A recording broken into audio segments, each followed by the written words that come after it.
My name is Tian Wei. I'm a moderator and a host coming from China Global Television Network. It's a great honor to be sitting together with our panelists here today and to illustrate the potential of a very significant project. You know, it's important these days that we'll be able to get ourselves out of the daily social media tweets, to be able to look at the future and the potential of some of the most important issues, particularly about development that is taking place around the world. Therefore, my great honor to introduce our panelists.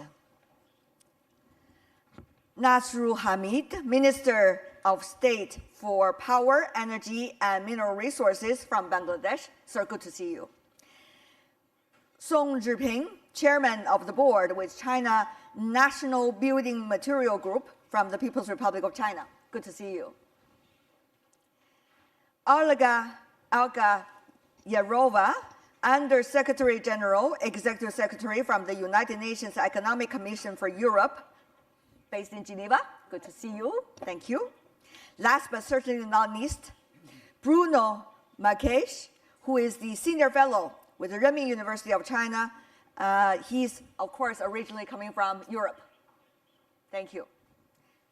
Should we give them a round of applause, maybe, to encourage them to have some real insight to share eventually for this hour? Thank you so much. I want to start with you, Mr. Minister. Geopolitics these days has already topped the discussion topics for every panel. Probably we have to handle them as well. How is Bangladesh likely to handle that balance among so many important economic players investing in your country, including those investing on the Belt and Road Initiative? Thank you very much, actually. Tell you frankly, somehow the BRI had instigated all the big brothers together to invest in Bangladesh properly. Really? Yes. Tell us how. Like, see, when BRI came over with a big package of investment plans in the power, mostly it's in the power energy sectors.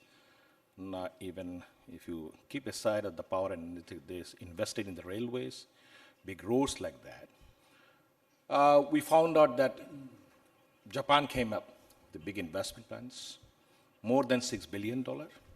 India came up with a credit line of $3.5 billion.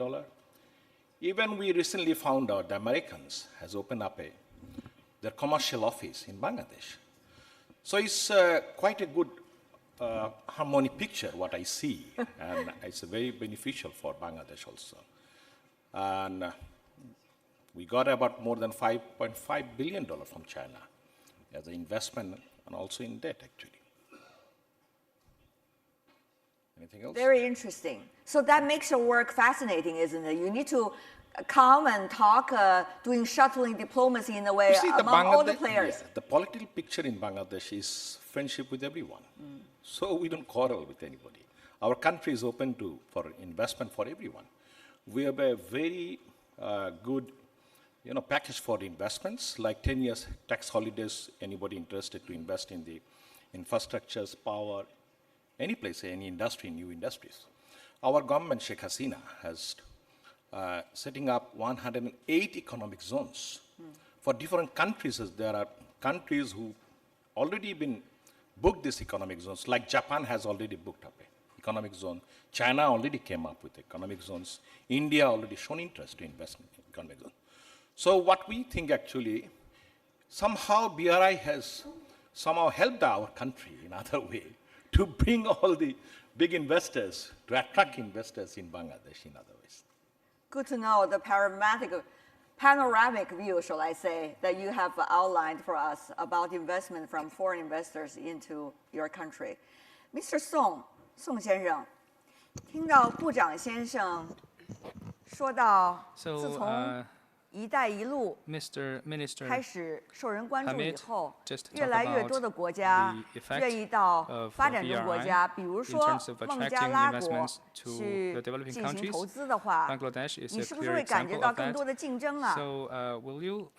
anticipate more competition in countries like Bangladesh in terms of investments? Well, I think this is something we have all expected, because BRI is not an initiative for Chinese businesses or Chinese companies alone. It is an initiative of collaboration and a collective investment scheme for all international players. For our company, we are also cooperating with third parties in markets such as Africa to cooperate with Schneider from Germany and also from France, companies like Siemens, and also from Japan, Mitsubishi.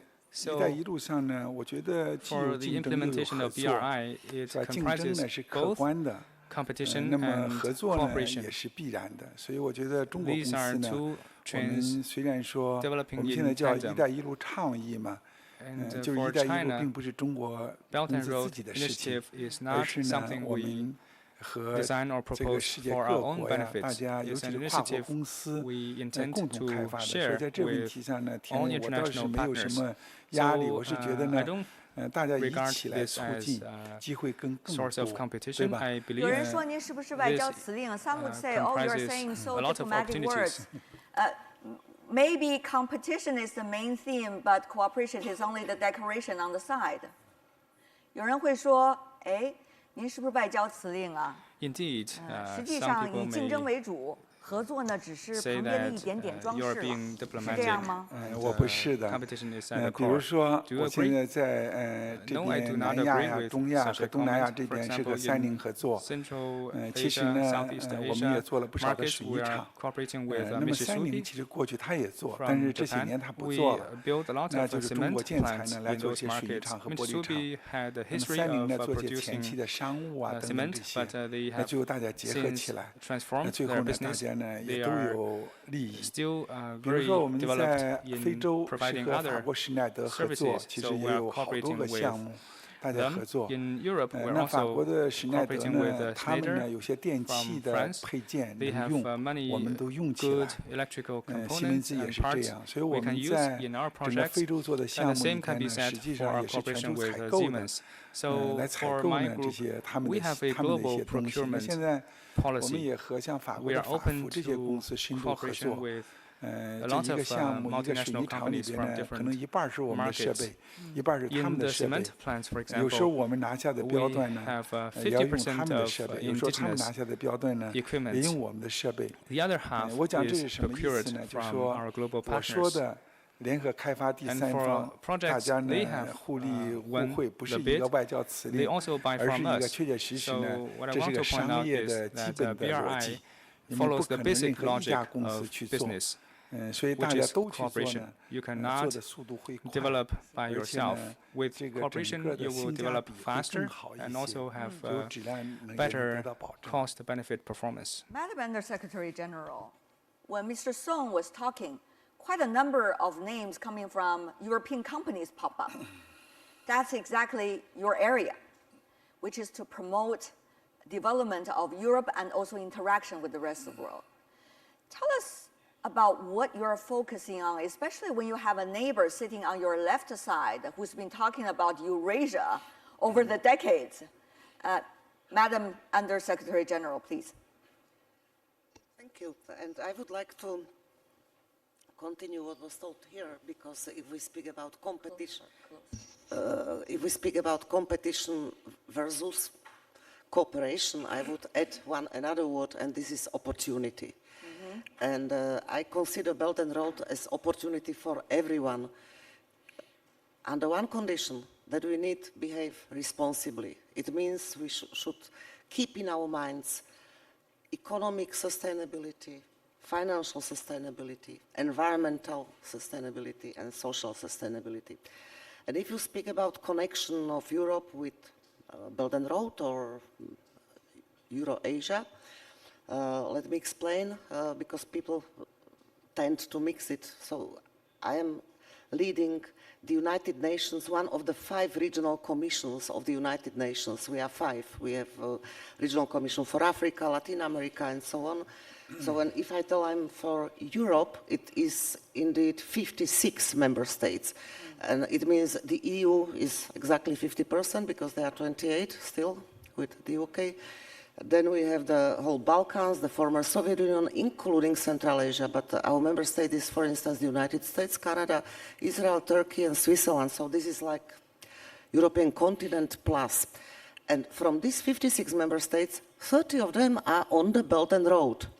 So, and this is why I'm here and why it's our concern that we work together and that we are really behaving responsibly. And today I would like specifically speaking about environmental sustainability. We'll let you to talk about that a bit later when everybody really also need to handle that issue.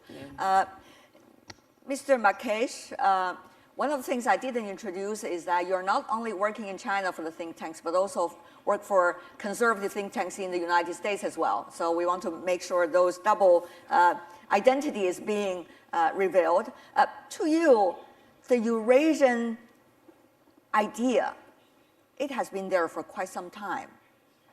Why and how much really do you think the momentum of the Belt and Road will be able to make it a bigger possibility? Yes, I mean, that is correct. I work for a conservative think tank in the United States and for a rather hawkish think tank in Beijing. I don't think there are many people that can do that. Okay, that's fair. But that's exactly what I've been trying to do, to look at the question from both sides. And you always have to look at the question from both sides. The thing about the Belt and Road, I'm more and more convinced as I get to know it better, the ambition of connecting Europe and Asia and everything that is in between, of course, India, Southeast Asia, is really what is at the heart of the Belt and Road. It is a new kind of globalization because it is a globalization that incorporates difference and incorporates competition because Europe and China have very different ways of doing things. And China, I think, is already being forced to look at the world change in reaction to the way things are done in other countries and other regions, adapt, as Mr. Song was saying, this process of adaptation. And I think that's the richness of the Belt and Road, that it is forcing China to change, to adapt, to learn from other regions of the world. So I wouldn't necessarily think that competition is a bad thing. I mean, the globalization we had from 1989 to 2008, perhaps it sounded better to our ears if you come from the West, because it was a globalization on Western terms, under Western rules, but that was not sustainable. Now we have a globalization that is much more divided, much more fractured, where different regions have to come together without abandoning their beliefs, and that's the challenge, I think, for the next 20 years. Okay, so everybody has already set the stage, right? From the minister, it's about working with everybody as much as possible and try to do that tightrope walking or find balance, maybe a better word. For Mr. Song, coming from China as an executive of the company, it's about trying to seek cooperation while at the same time make sure grasp those opportunities. For Madam Undersecretary General, it's about environmental issues. It's about making it green. And for Mr. Makesh, it's about an idea finally probably could be put from blueprint into reality. Okay, stage is set, let's handle some real issues. Mr. Minister, debt trap. Don't those phrases sound familiar to your ears? People have been talking about that for quite some time since Belt and Road Initiative came into being. To you, a developing country, one of the really economies in Asia on the way up and yet still with some of the least developed economy bases, how do you see that? Are you going to owe money to everybody now? To Japan, United States, China, and maybe some of the other players too? Let me give you a picture of what is happening in Baghdad in Bangladesh for the last 10 years. The GDP growth, actually, when our Prime Minister Sheikh Hasina took over in 2009, consistently the GDP growth has been growing to 6.5 to 7.6. Okay. When she took over the power connectivity was only 47% of the total populations. Now is 93%. The total generation capacity of the power was only 3,500. Now is 24,000 megawatt, about 22,000 megawatt. Gender equality, we become champion in the Southeast Asia. Solar home system, we are number one in the world. 4.3 million houses now has got solar powers. See, a lot of changes. Bangladesh has become second largest exporter country in garments in the world. We produce freshwater fish, fourth largest in the world. Bangladesh is the seventh largest producing fresh vegetables in the world. So your point We are is self-sufficient in food. 160 million people is 1/4 of the size of a Texas state. 700 rivers, 60% wetlands.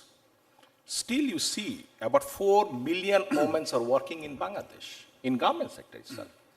So, being such a scenario, actually, it moves Bangladesh in a different way. Now we have a reserve of more than $35 billion of foreign exchange in our country.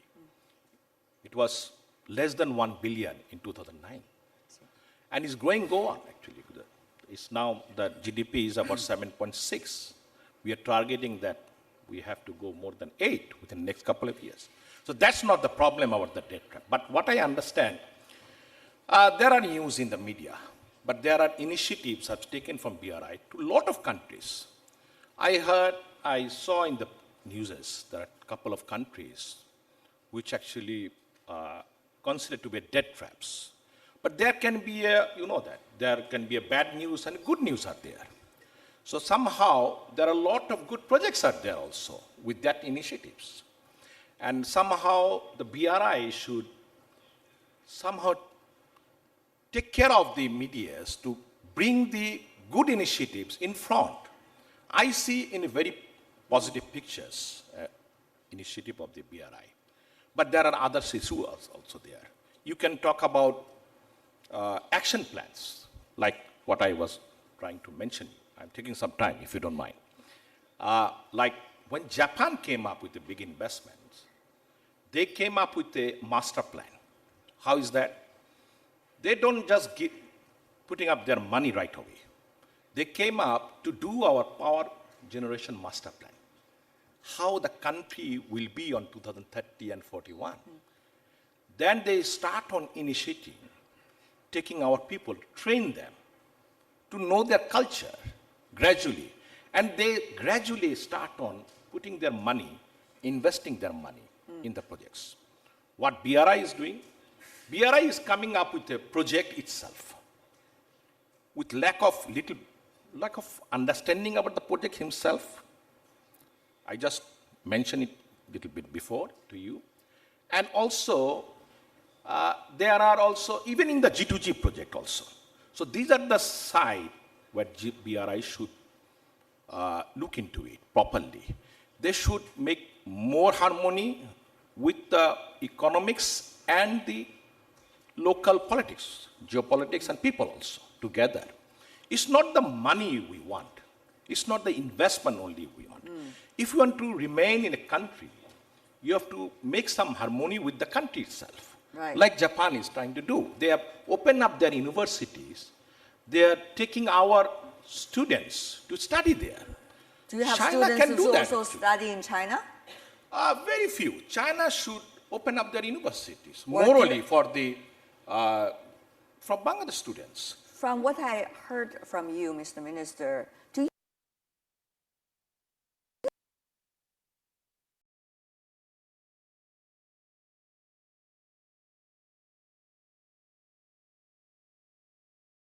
I see there are investment from China, I see there are investment from Japan, there are investment from other countries like India and big ways.